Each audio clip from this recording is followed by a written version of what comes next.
Hi, everyone, and welcome to another episode of Hello Word.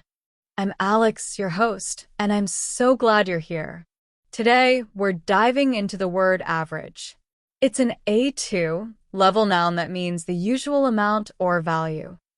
It's one of those words you hear everywhere, so let's explore how it works in everyday life.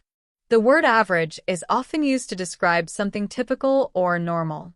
For example, you might say, the average temperature in December is 5 degrees, or I spend an average of 30 minutes commuting to work each day. It's a handy word when you're talking about what's expected or common. Some synonyms for average include typical, ordinary, and standard. For example, this car offers a standard level of comfort for its price, or she had a very ordinary day at work. You can see how these words can replace average in certain situations to convey a similar meaning. On the other hand, antonyms for average include exceptional, extraordinary, and unusual.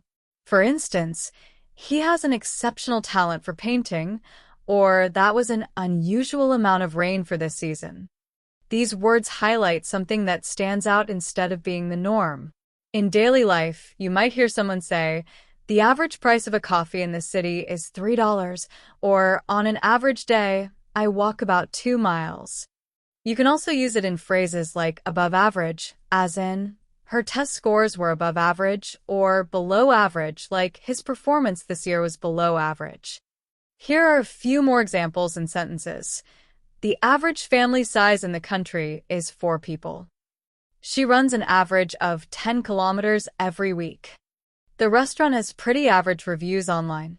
To wrap things up, average is a great word to describe what's normal, typical, or expected in a given context.